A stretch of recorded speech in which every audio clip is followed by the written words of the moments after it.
এবার আমি দেখাবো এই মেকআপটা কতটা লং লাস্টিং।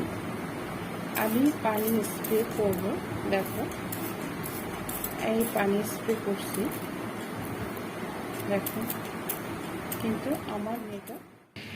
আসসালামু আলাইকুম, অপরূপা গ্ল্যামারের পক্ষ থেকে জানাই অনেক অনেক শুভেচ্ছা এবং ভালোবাসা।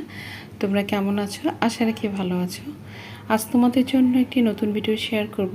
তোমরা যারা নতুন প্যানকেক প্যান স্টিক দিয়ে মেকআপ করতে পারো না, তারা আমার এই ভিডিওটি সম্পূর্ণ দেখবে, তাহলে বুঝতে পারবে যে কীভাবে প্যানকেক প্যান স্টিক দিয়ে মেকআপ করা হয়। এবং এটা এতটাই লং লাস্টিং যে তোমার 12 ঘন্টাও এই মেকআপ কিছুই হবে না।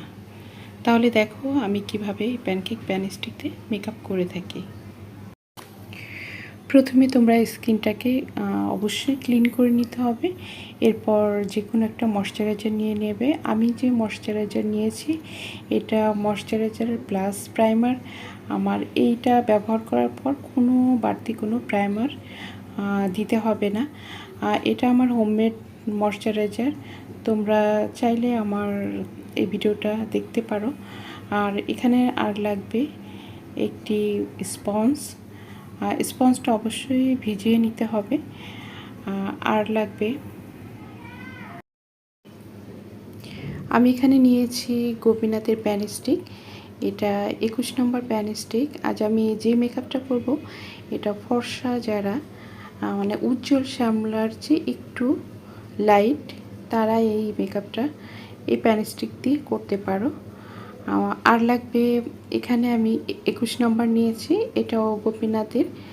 আর অবশ্যই তোমরা এই প্যানকেক কেনার আগে দেখে নিতে হবে যে অনেক সময় এটা আসল নকলও থাকে, হলোগ্রাম থাকবে যেটা আসলটা। আর লাগবে ইয়েলো কালার একটা প্যানকেক। এখানে আরেকটি প্যানকেক আমি নিয়েছি, এটা চাইনিজ ব্র্যান্ডের একটি প্যানকেক। আর নিয়েছি ডার্ক, এটাও গোপীনাথের। এটা তোমরা যারা কম বাজেটে করতে চাও তাহলে তোমরা এগুলো কিনে নিতে পারো।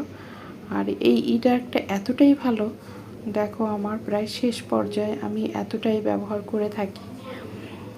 আর লাগবে এ ধরনের একটা ব্রাশ। আর লাগবে তোমার সেটিং পাউডার, যেটা তোমরা বেবি পাউডারটাও ব্যবহার করতে পারো, বা এটা আমার ঘরে তৈরি করা সেটিং পাউডার। আর তাছাড়া তোমরা মেক্সোনাটাও ব্যবহার করতে পারো। আমি স্কিনটাকে ক্লিন করে নিয়েছি, এবার আমি একটা ময়শ্চারাইজার লাগিয়ে নেব। তোমরা তোমাদের হাতের কাছে যে ময়শ্চারাইজার থাকবে সেটা লাগিয়ে নেবে, অবশ্যই স্কিনের টাইপ অনুযায়ী। তোমাদের অয়েলি স্কিন হলে অবশ্যই ওয়াটার বেস ময়শ্চারাইজার লাগিয়ে নেবে, আর যদি ড্রাই স্কিন হয় তাহলে জেল বেসড ময়শ্চারাইজার লাগিয়ে নেবে। এবার আমি ময়শ্চারাইজার লাগানোর পর আমাদের একটু ওয়েট করতে হবে, 5 মিনিট অপেক্ষা করতে হবে, এরপর আমরা মেকআপ শুরু করব। এবার আমি প্যান স্টিক নেব। আমি প্যান স্টিকটা 21 নম্বর নিয়েছি। দেখো এটার এতটাই পিগমেন্টেড যে অনেক ঠিক একটা ফাউন্ডেশন যা প্যান স্টিক, আর এতটা কভারেজ। আমি তো যখন প্রথম এটা ব্যবহার করেছি আমি মুগ্ধ হয়ে গেছি অন্য অন্য প্যান স্টিকের তুলনায়। দেখো ফুল কভারেজ একটা প্যান স্টিক। এটা হয়তো অনেকে ভাবতে পারে যে এই ব্র্যান্ডের প্যান স্টিক বা প্যানকেকের দাম কম। আসলে বাজেট কোনো ফ্যাক্ট না, বা ব্র্যান্ড কোনো ফ্যাক্ট না। তোমরা যারা মেকআপ করতে পারো বা মেকআপ এক্সপার্ট আছো, তারা যে কোনো ব্র্যান্ডের মেকআপ দিয়ে খুব সুন্দর একটা মেকআপ করা সম্ভব আমি মনে করি। ব্র্যান্ড হচ্ছে যার যার চয়েস। আমি জাস্ট প্রসিডিংগুলো দেখাচ্ছি যে প্যান স্টিক দিয়ে কিভাবে মেকআপগুলো করতে হয়। তোমরা যে কোনো ব্র্যান্ড চয়েস করতে পারো। এবার আমি লুজ পাউডার দেব। আর তোমাদের কাছে যদি কোনো লুজ পাউডার না থাকে তাহলে তোমরা যে কোনো বেবি পাউডার থাকে অনেকের কাছে, ওটা দিয়েও তোমরা এটাকে লক করতে পারো। তো আমি এখানে লুজ পাউডার দিয়েছি। তোমরা ম্যাক্সোনা পাউডার যেটা আছে ওটার কম দাম আছে, হয়তো মনে হয় 70 টাকার মতো এরকম নেবে। তোমরা রেক্সোনা পাউডারটাও নিতে পারো বা বানানা পাউডারটাও তোমরা ব্যবহার করতে পারো। তো এইভাবে আমরা প্যান স্টিকটা সেট করে নেব। এরপর আমরা বাড়তি যে পাউডারটা আছে আমরা ছেড়ে ফেলবো, আর একটু সময় আমাদের একটু ওয়েট করতে হবে যে সেট হওয়ার জন্য। দেখো আমি কি করব, বাড়তি যে পাউডারগুলো আমি এখান থেকে সরিয়ে নিচ্ছি।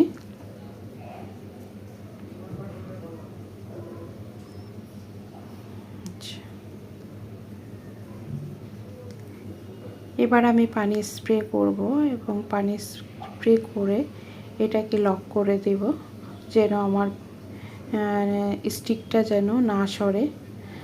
এরপর একটি ভিজা স্পঞ্জ নিয়ে আমি আস্তে আস্তে ড্যাব ড্যাব করে এভাবে আমি প্রেস করব। দেখো আমি কিভাবে করছি।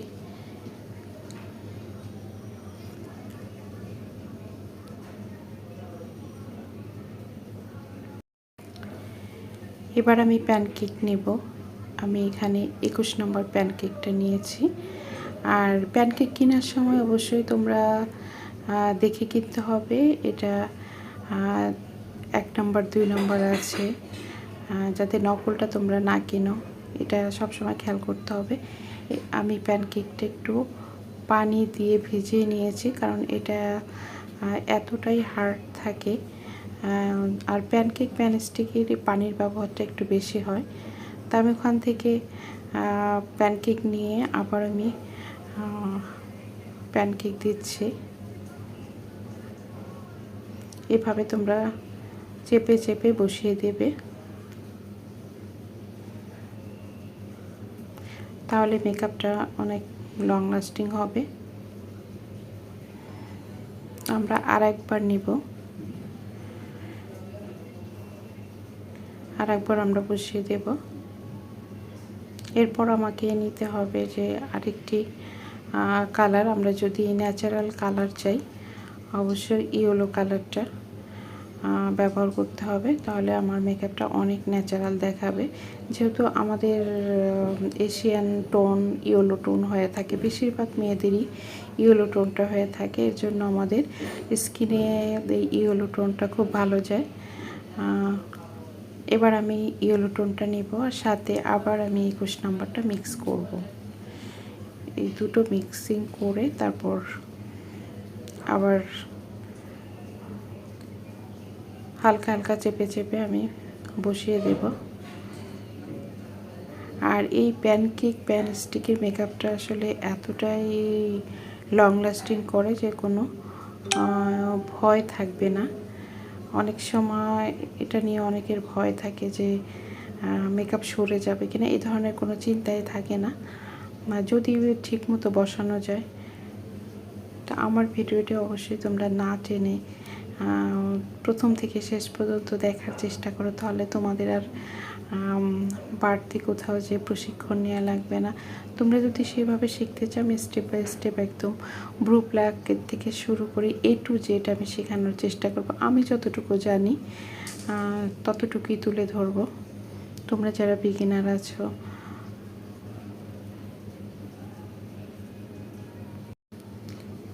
এবার আমি হাত দিয়ে চেক করছি যে একদম পুরো ম্যাট ফিনিশিং হয়ে গেছে। আর আমার স্কিন টোনের থেকে অনেকটা লাইট শেড।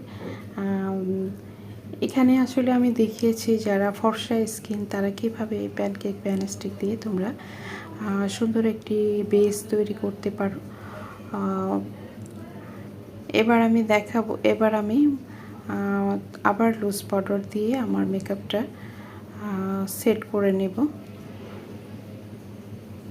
এবার দেখো আমি আবার লুজ পাউডার দিয়ে মেকআপের খুব সুন্দর করে চেপে চেপে, আর এই লুজ পাউডারটা আমরা কিছু এরিয়াতে যে সমস্ত জায়গা আমাদের বেশি অয়েল মেকআপটা সরে যায়, টি-জোন, তারপর থুতুনির নিচে, এরপর কপালে, চোখের নিচে, এই সমস্ত এরিয়াতে আমরা লুজ পাউডারটা একটু বেশি দিব। আর একটু সময় অপেক্ষা করে পরে বাড়তি যে লুজ পাউডারটা আছে ঝেড়ে ফেলবো। তবে আমরা এখানে এই মেকআপটা যদি ব্রাইডালদের ক্ষেত্রে মেকআপটা করা হতো, অবশ্যই আমরা এখানে একটা কম্প্যাক্ট পাউডার ব্যবহার করতাম। আর পার্টি মেকআপের ক্ষেত্রে আমার মনে হয় না আর কিছু বাড়তি আর কিছুর প্রয়োজন হয় না। আমি এখানে আরেকটি কালার দেখিয়েছি, ডার্ক কালার। এটা হলো কন্টুরিংয়ের জন্য, কারণ একটা মেকআপের পরিপূর্ণতা কন্টুরিং ছাড়া কিন্তু হয় না। প্রত্যেকটা মেকআপের প্রতিটা স্টেপ একটার পাশাপাশি আরেকটার সাথে সংযত আছে। তা আমাদের মেকআপটা আমরা যখন কন্টুরিং না করব, দেখা যাবে একটা পুরো কেকের মতো লাগছে, কেকই হয়ে যাচ্ছে। অবশ্যই আমরা কন্টুরিং করব। আমি এখানে যে কন্টুরিংটা নিয়েছি ডার্ক, এটাও গোপীনাথের একটা কন্টুরিং। এটা এতটাই ভালো যে আমি অনেকবার ব্যবহার করেছি। অলরেডি আমার এই কন্টুরিংটা প্রায় শেষের দিকে। আর তোমরা যদি এরকম একটা কন্টুরিং কিনে নিতে পারো, এটা অনেক দিন যায়। একটা মেকআপের মেয়াদ অনেক দিন থাকে, মিনিমাম 2 বছর 2.5 বছরের মতো একটা মেকআপের প্যানকেকের মেয়াদ থাকে। এরপর এখানে একটা সেটিং স্প্রে আমি দেখাচ্ছি। তোমরা যে কোনো সেটিং স্প্রে দিয়ে মেকআপটা শেষ করতে পারো। আর আমার এই ভিডিওটি যদি ভালো লেগে থাকে, অবশ্যই লাইক, কমেন্ট, শেয়ার ও সাবস্ক্রাইব করবে। যারা সাবস্ক্রাইব করেছো তাদেরকে অসংখ্য অসংখ্য ধন্যবাদ। এবার আমি দেখাবো আসলে আমার এই মেকআপটা কতটা ওয়াটারপ্রুফ হয়েছে। দেখো আমি কিভাবে পানি দিচ্ছি, অথচ মেকআপ সরছে না, একটু নড়াচড়া করছে না, আরও বরঞ্চ আমার মনে হয় মেকআপ আরও গ্লো করছে। দেখো হাতে একটু লাগছে না। আশা করি তোমরা প্রত্যেকটি স্টেপ ফলো করবে আর এরকম মেকআপ করবে। তোমাদের আমার এই ভিডিওটি কেমন লেগেছে অবশ্যই আমাকে কমেন্টস করে জানাবে। আর আমার এই ভিডিওটি তোমাদের ফ্যামিলি এবং ফ্রেন্ডদের মাঝে শেয়ার করবে, যেন ওনারাও আমাকে সাপোর্ট করে। তোমরা সাপোর্ট করলে অবশ্যই আমি সামনের দিকে এগিয়ে যেতে পারবো।